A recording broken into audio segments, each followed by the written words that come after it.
দেখুন, এই মুহূর্তে যদি আপনাকে কেউ জিজ্ঞাসা করে যে পশ্চিমবঙ্গে সবথেকে দুটি জনপ্রিয় প্রকল্পের নাম বলুন, আপনারা প্রথমটা বলতে পারবেন, দ্বিতীয়টা বলতে পারবেন না।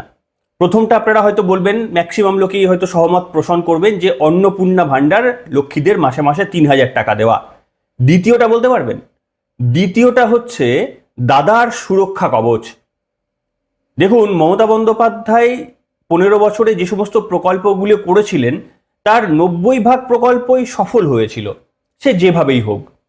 কিন্তু তার মধ্যে যে দু একটি ব্যতিক্রমী প্রকল্প মুখ থুবড়ে পড়েছিল, তার মধ্যে অন্যতম হচ্ছে এই দিদির সুরক্ষা কবচ প্রকল্প।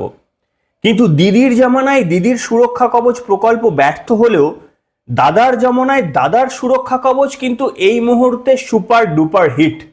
মার্কেটে ঋতব্রতপন্থী তৃণমূল থেকে শুরু করে ভালো তৃণমূলরা যেভাবে দাদার সুরক্ষা কবচের আড়ালে চলে গিয়েছেন, তাতে করে এক সময়ে বিজেপি কর্মীদের জ্যান্ত কবর দেব এই রকম বলা শব্দবন্ধের পরেও আজকে সেই বিধায়ক তিনি একেবারেই অধরা এবং পুলিশ তার নাগালটুকু পাচ্ছে না। তার কারণ হতে পারে যে তিনি এই মুহূর্তে সম্ভবত দাদার সুরক্ষা কবচের বলয়ে রয়েছেন। এটা যদি 50% হয় তাহলে বাকি 50%ও বলতে হবে, তার কারণ না হলে অসম্পূর্ণ থেকে যাবে। আমাদের জামানায় দেখা যে সমস্ত মুখ্যমন্ত্রীর আমল আমরা দেখেছি, একথা নির্দ্বিধায় বলতে পারি, মুখ্যমন্ত্রী হিসাবে শপথ নেওয়ার পর যেভাবে স্বচ্ছতার সঙ্গে কাজ করার চেষ্টা করছেন শুভেন্দু অধিকারী, অন্তত প্রশাসনিক দিক থেকে, তা নিয়ে সত্যি এই মুহূর্তে ২ মাসের সদ্য গঠিত একটি সরকারের বিরুদ্ধে আমাদের কোনো প্রশ্ন নেই। বরঞ্চ তাদের এই অসাধারণ গতিতে কাজ, এটা কোথাও গিয়ে আমাদের অবাক করেছে, আমাদের ভাবতে শিখিয়েছে যে মানসিক ইচ্ছা থাকলে, সদিচ্ছা থাকলে এত কাজও করা যায়। কিন্তু যদি রাজনৈতিক দিক বিশ্লেষণ করি, তাহলে কি আমরা সত্যি সত্যি পরিবর্তনটা এই কারণেই চেয়েছিলাম যে তৃণমূল কংগ্রেসের মধ্যে কিছু নেতাকে ভালো তৃণমূল দেখব বলে? আজকে আসুন আলোচনা করি। শুধু আলোচনা নয়, যে ভিডিওগুলো আপনাদের সামনে দেখাবো সেগুলো নিশ্চিতভাবে বিজেপির শীর্ষ নেতৃত্বের কাছে জবাব আছে কিনা তার সন্দেহর অবকাশ অবশ্যই থাকবে। নমস্কার, welcome to simple as ABC. আপনাদের সকলকে স্বাগত জানিয়ে শুরু করছি অত্যন্ত গুরুত্বপূর্ণ একটি পর্ব। পর্বের শুরুতেই আমি আপনাদের সামনে মনে করিয়ে দিতে চাইব, এটা 2026 সাল। এবছরের গোড়ার দিকেই বাগনানের তৃণমূল বিধায়ক অরুণাভ সেন মঞ্চের ওপর থেকে তিনি কি বলেছেন আমি একটু পরে শোনাচ্ছি, কিন্তু আগে বলি তিনি কি বলেছেন, কি মারাত্মক বলেছিলেন।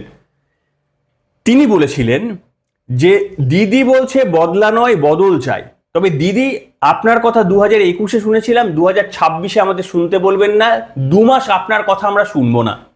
বিজেপি কর্মীদের বেছে বেছে জ্যান্ত কবর দেব, সে আপনি যতই বারণ করুন।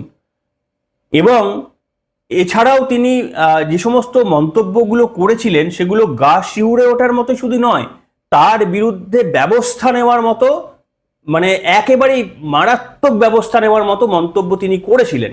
আজকে ভাগ্যক্রমে গুন্ডা দমন বিল, সেটা বিধানসভার পর, মানে মাফ করবেন, বিধানসভায় পাশ হয়ে যাওয়ার পর রাজ্যপালের অনুমতি পাওয়ার পর সোমবার থেকে এটা আইনে পর্যবসিত হয়েছে। যারা এই ধরনের মন্তব্য করেছেন তাদেরকে গুন্ডা বলা যাবে নাকি তাদেরকে কি বলা যাবে সেই দায়িত্ব আমার নয়, আমি তাদেরকে বলতেও চাই না।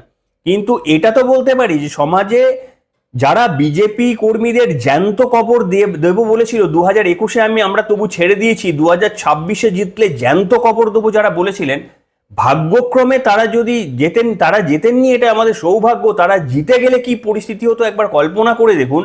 এই রকম ব্যক্তিরা আজকে দাদার সুরক্ষা কবচের মধ্যে কি রয়েছেন, তার কারণ এনাকে ওই হাওড়া জেলার কোনো একটা দায়িত্ব দেওয়া হয়েছে। ঋতব্রতপন্থী তৃণমূলের তিনি অন্যতম নেতা। হাওড়া জেলার কোনো একটা সাংগঠনিক দায়িত্ব তার কাঁধে তুলে দেওয়া হয়েছে, ওই জেলা সভাপতি গোছের এরকম সমগোত্রীয় কিছু একটা দায়িত্ব তার উপর তুলে দেওয়া হয়েছে। এবং সেই দায়িত্ব পেয়ে তিনি একেবারে খুবই উৎফুল্ল এবং তিনি মনে করছেন যে এবার তার কেশাগ্য কেউ স্পর্শ করতে পারবে না। এবং ঘটনাক্রমে অন্তত এখনো পর্যন্ত তো আমরা কোনো দেখতেও তো পাইনি। শুনুন কি বলেছিলেন তিনি এবছরের জানুয়ারি মাসে, কি মারাত্মক বক্তব্য বলেছেন। তারপরে তিনি এখন দাদার সুরক্ষা কবচের আন্ডারে রয়েছেন সম্ভবত। শুনুন। আমি 2021 ছেড়ে দিয়েছিলাম। 2026-এ দিদি ক্ষমা করবেন, আমি আপনার কথাও শুনবো না। 2026-এ আমরা দলের কর্মীরা আমরা আমাদের মতো চলবো। দিদির কথা আমরা 2 মাস শুনবো না। চুরি ছিনতাই তো দূরের কথা, জ্যান্ত এই মাটিতে কবর দেবো। শুনলেন, বিরোধী দলনেতা হিসেবে শুভেন্দু অধিকারী যে জনপ্রিয়তা পেয়েছিলেন সেটা কিন্তু তিনি এটা বলে জনপ্রিয়তা পাননি যে তিনি আসলে লক্ষ্মীর ভাণ্ডার বন্ধ করে অন্নপূর্ণার ভাণ্ডার চালু করবেন। পশ্চিমবঙ্গের মানুষ এগুলোতে বেশি ইন্টারেস্টেড ছিলেন না, কিংবা কর্মসংস্থান তৈরি করে দেবেন, নারী সুরক্ষা দেবেন, এগুলো ডেফিনেটলি একটা করে পার্ট মানুষ চেয়েছিল। কিন্তু সব থেকে যে বক্তব্য শুভেন্দু অধিকারী হাততালি কুড়িয়ে নিতেন, যে আমরা আসার পর এই তৃণমূল কংগ্রেসে যারা আজকে আপনাদের বিরুদ্ধে অত্যাচার করলো, যারা আমাদের কর্মীদের ফলস কেস দিয়ে যারা মানে বছরের পর বছর কিংবা মাসের পর মাস জেলবন্দি করে রাখলো, এদের হিসাব নিকাশ আমরা করব। ওই বলেছিলেন গোল গোল করে মার্ক করব, তারপরে কি সব বলেছিলেন আর কি। তো আমি জানি না এখন সেই মার্কারটা উধাও হয়ে গেছে কিনা, কিন্তু এই ধরনের বক্তব্য বলা একজন, মানে এ তো বলেনি যে সিপিএম এর কর্মীদের করব কিংবা তৃণমূলের কর্মীদের বা অন্যান্য সাধারণ মানুষের এই পরিস্থিতি করব। পরিষ্কারভাবে বিজেপি কর্মীদের এই পরিস্থিতি জ্যান্ত কবর দেওয়ার কথা বললেও আজকে একেবারেই নিশ্চিন্তে ঋতব্রতপন্থী তৃণমূলের নাম লিখিয়ে তিনি একেবারেই সমস্ত পাপ ঢেকে ফেলেছেন। এবার আসি আরও একটি বিষয়ে। গতকাল রাজ্যসভায় মনোনয়ন পেশ করলেন প্রকাশচিক বড়াইক, সুখেন্দু শেখর রায় এবং সুস্মিতা দেব। এরাই তৃণমূলের রাজ্যসভার সাংসদ ছিল। তৃণমূল হেরে যাওয়ার পরে, মাথায় রাখবেন, তৃণমূল হেরে যাওয়ার একদিন আগেও নয়, তৃণমূল হেরে যাওয়ার পরে এদের সিট দ্বারা এত শক্ত হয়ে গেল, এরা মনে করলেন তৃণমূলে দম বন্ধ হয়ে যাচ্ছে বা তৃণমূলটা ভালো দল নয়। এরা পদত্যাগ করলেন। এদেরকে যেদিন শ্রমিক ভট্টাচার্য রাজ্য সভাপতি পতাকা ধরালেন তার মাত্র কয়েক ঘন্টা পরেই এদেরকে রাজ্যসভার মনোনয়ন দেওয়া হলো। এখন খুব স্বাভাবিকভাবেই যারা প্রশ্ন তুলছেন যে এদের বদলে কি বিজেপিতে রাজ্যসভার মনোনয়নের জন্য আর কোনো নেতৃত্বটা ছিল না? তার কারণ রাজ্যসভায় যাওয়ার জন্য তো কোনো তথাকথিত নেতার হওয়ার প্রয়োজন নেই। তিনি শিল্পী হতে পারেন, চিত্রশিল্পী হতে পারেন, গায়ক হতে পারেন, যে কোনো সমাজের স্তরের মানুষ হতে পারেন।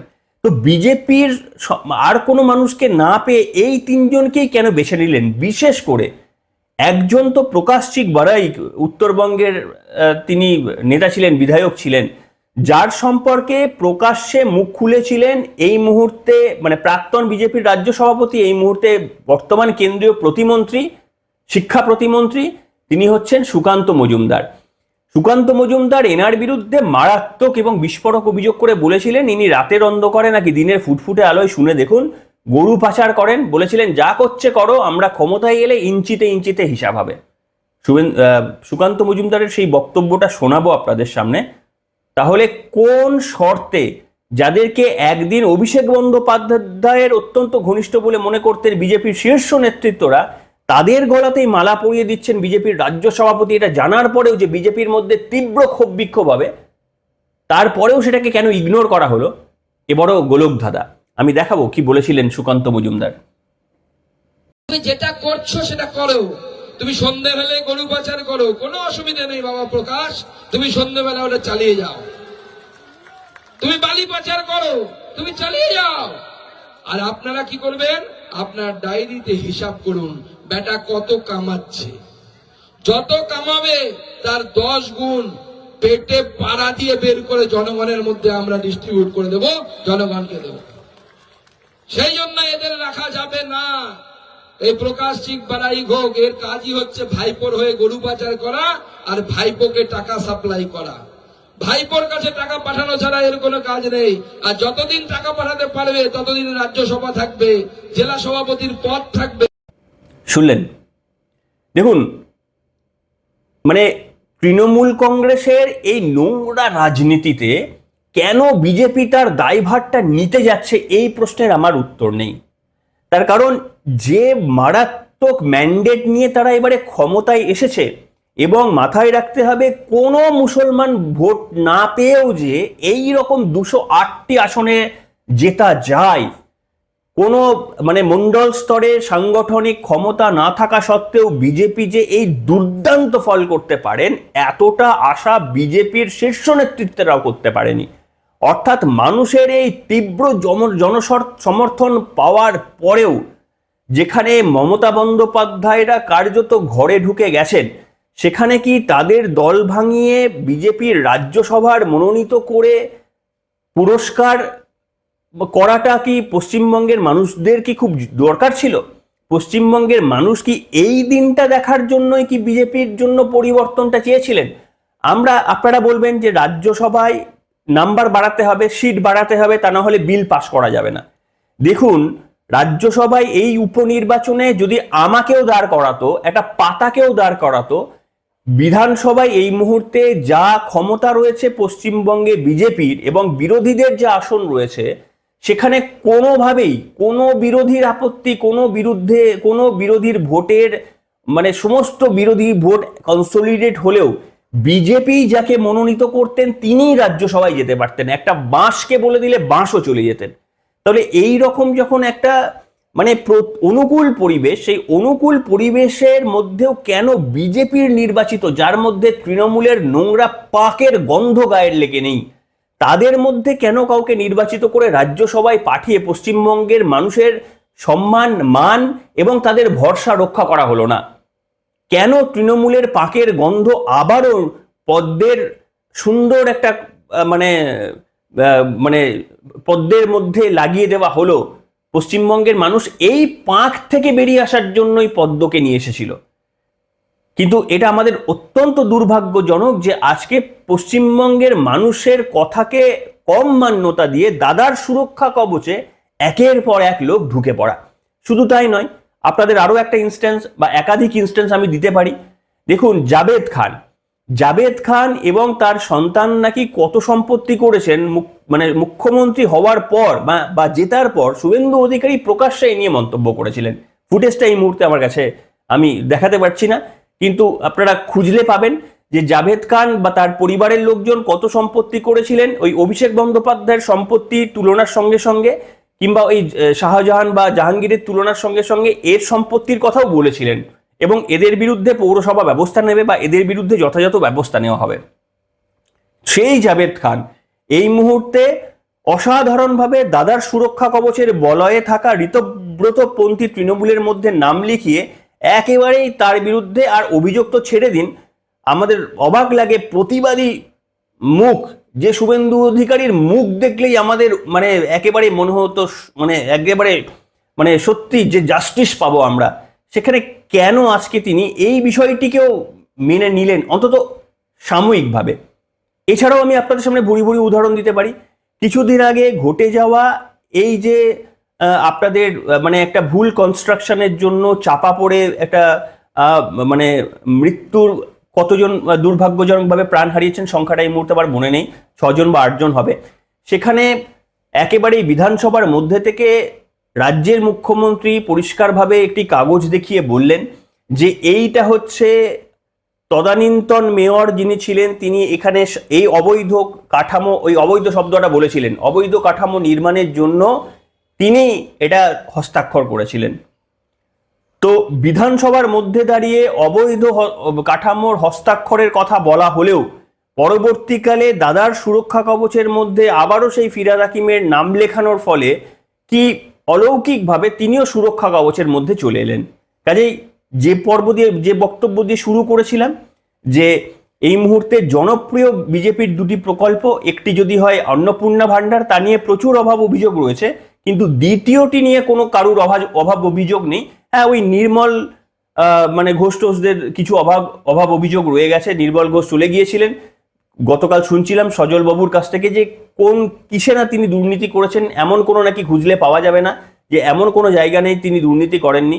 তারপরেও এখন পুলিশ তাদের নাকি খুঁজে পাওয়া যাচ্ছে না, এবং এটা তারা প্রকাশ্যে, তাদের প্রতিনিধি সজল বাবু তো বোধহয় মন্ত্রী এখন, তিনি এসে প্রকাশ্যে বলছেন যে একটা ইঁটও নাকি গাঁথা হতো না সজল বাবুর পরিবারকে কোনো রকম আমার টাকা না দিয়ে। গতকাল ঘন্টাখানেক সঙ্গে সুমনের ডেটটা বলে দিচ্ছি, গতকালের ডেট ছিল 13ই জুলাই। এই বক্তব্য ঘন্টাখানেক সঙ্গে সুমনে বলা হলেও কেন তাদের হাতে ক্ষমতা থাকা শুভেন্দু অধিকারীর কানে এই তথ্যটি তিনি পৌঁছে দিচ্ছেন না। ডেফিনেটলি শুভেন্দু অধিকারী জানেন, তার কারণ তাদের থেকে সবার বেশি খবর রাখেন। তাহলে কোন শর্তে পুলিশ এখনো তাদের খুঁজে পেলেন না? এই প্রশ্নগুলো কি সাধারণ মানুষকে 2 মাসের মধ্যে কেন তুলতে হবে? আমরা যদি দেখতাম 5 বছর পরে গিয়ে এই প্রশ্নগুলো উঠলো, তখন নয় অ্যান্টি ইনকামবেন্সির কথা ভাবতে পারতাম। তাহলে কি এখন বলতেই পারি সরকার 2 মাস সবে এসেছে, এদেরকে সময় দেওয়া উচিত? তার কারণ বাকি যে দিকগুলোই তারা যেভাবে কাজ করছেন, নিশ্চিতভাবে এদের হ্যাটসঅপ। এরা অসাধারণ তড়িৎ গতিতে কাজ করছে। শিল্প আনা থেকে শুরু করে নগর উন্নয়ন থেকে শুরু করে বাজেট অ্যালোকেশন থেকে শুরু করে ডিএ বাড়ানো থেকে শুরু করে মানে প্রত্যেকটি জায়গায় এই গতকাল রথযাত্রার জন্য 5 লাখ টাকা করে দেওয়ার ঘোষণা, মানে খেলা হবে দিবসটাকে সরিয়ে দিয়ে সেখানটাকে আয়ুষ্মান দিবস হবে বলে পালন করা থেকে শুরু করে এক গুচ্ছ, মানে সেই লিস্টও আমি শেষ করতে পারবো না। কিন্তু যে দলের কাছে পাহাড় প্রমাণ এক্সপেকটেশন, তার মধ্যে সব থেকে বড় এক্সপেকটেশন ছিল তৃণমূলের গুন্ডাদের আগে বেছে বেছে যারা মানুষের সঙ্গে অত্যাচার করলেন তাদের সুরক্ষা কবচ নয়, তাদের জেলে দেখতে চায়। এই জায়গাটা কি একটা হতাশা তৈরি করছে না? যে মানে শুভেন্দু অধিকারীর এই অসাধারণ গতিতে এগিয়ে যাওয়ার কাজটা পশ্চিমবঙ্গের মানুষকে মুগ্ধ করেছে, সেখানে 1 ড্রাম গরুর দুধের মধ্যে 1 ড্রপ ওই গোচনের মতো করে কি ওই দাদার সুরক্ষা কবচের নামে এই সমস্ত তৃণমূলের করাপ্টেড নেতাদের একটু সুবিধা পাইয়ে দেওয়া বা পুলিশের হাত থেকে এদের রক্ষা করার এই ব্যাপারটি, এটা কি কিছুটা পশ্চিমবঙ্গের মানুষের জন্য একটু মানে অন্য রকমের বিষয় নয়? তবে হ্যাঁ, এত তাড়াতাড়ি উদ্বেলিত হওয়ার তো কারণ নেই। নির্বাচন এখনো অনেক দেরি রয়েছে। আমাদের দেখতে হবে নির্বাচনের আগে সমীকরণ পাল্টায় কিনা। ঋতব্রতপন্থী তৃণমূল দাদার সুরক্ষা কবচ নিয়ে মানুষের কাছে যখন নামবেন, ডিমের আক্রমণ থেকে প্রতিহত করার জন্য তাদের যুক্তি থাকবে কিনা, এগুলো প্রমাণ করতে হবে। মমতা বন্দ্যোপাধ্যায় পন্থী তৃণমূলের মিছিলের থেকে তারা বেশি ভিড় টানতে পারবে কিনা, সেইগুলোও আমাদের দেখতে হবে। কাজেই নিশ্চিতভাবে আমাদের সময় দেব, কিন্তু প্রাথমিকভাবে তো এটা বলতেই পারি, যিনি বলেছিলেন যে বিজেপি নেতাদের জ্যান্ত কবর দেবো নিজের পক্ষে, তার বিরুদ্ধে তো ব্যবস্থা নেওয়া এটা তো নৈতিক কর্তব্য বলেই মনে হয়। কি বলেন আপনারা? লিখে জানাবেন আজকের এই পর্বে। সবাই ভালো থাকবেন।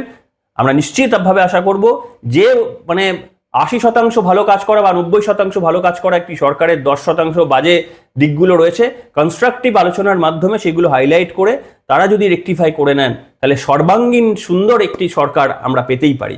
লিখে জানাবেন আপনাদের মতামত। এখনকার মতো এখানেই।